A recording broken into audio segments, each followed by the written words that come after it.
Hi,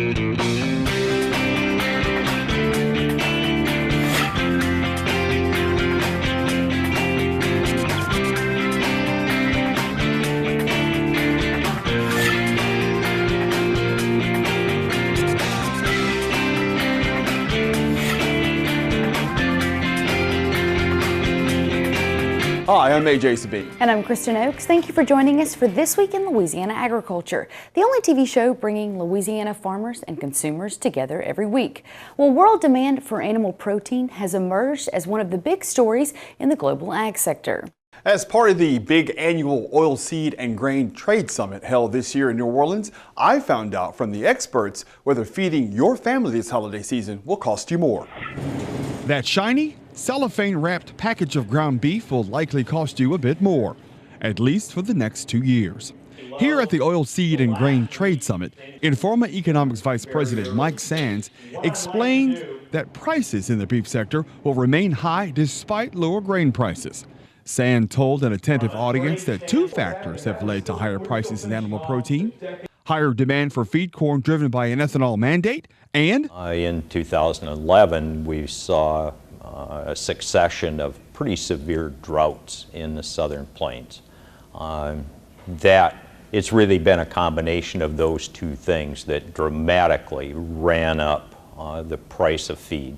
And as a result, like any other resource, when it gets more expensive, we figure out ways to use less of it. And one way to do that is have fewer cattle, fewer hogs, and fewer chickens around. And ultimately, we liquidated all of those industries pretty dramatically as a result of the higher feed costs.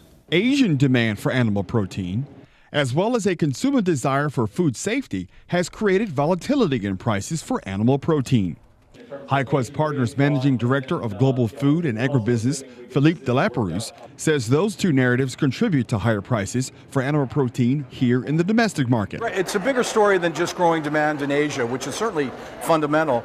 But what we're also seeing in developed markets like the United States and Europe is growing demand for traceability, for sustainable production, for safety in the food. So that puts a lot of additional pressures on the whole production, on the whole value chain. So it's a twin-pronged story, really, of not only demand growing because of change from grain-based to protein diets in the developing world, but also because of increased focus on food safety and quality in the developed world. As a large consumer of animal proteins, restaurants are feeling the pinch of higher prices as well. Restaurant supplier George Hoffman says you may see more pork and salads on menus across the country. PED disease, which adversely affected stocks of pork products such as bacon, is now on the decline. With so much grain on today's market, Hoffman expects that consumers will likely choose pork over chicken and beef, but only in the short term, as pork prices decline as a result of lower feed costs. In the meantime, restaurants will do whatever they can to mitigate higher, long-term beef prices. Some of it may come in the form of higher prices.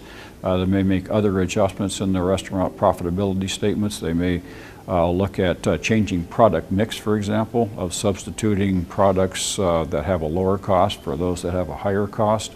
They may look at product modifications or adjustments in specifications that reduce the cost of goods.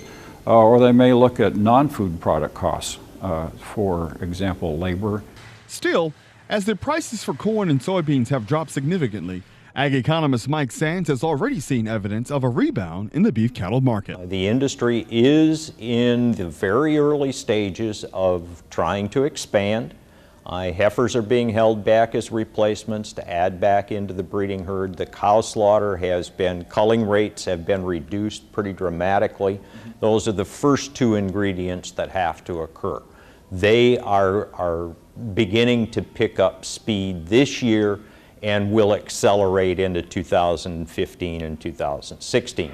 Hosted by HighQuest Partners, the Oilseed and Grain Trade Summit is the preeminent event for industry experts throughout the value chain of oilseed and feed grains. If you would like more information about the OGTS, log on to our website at twilatv.org.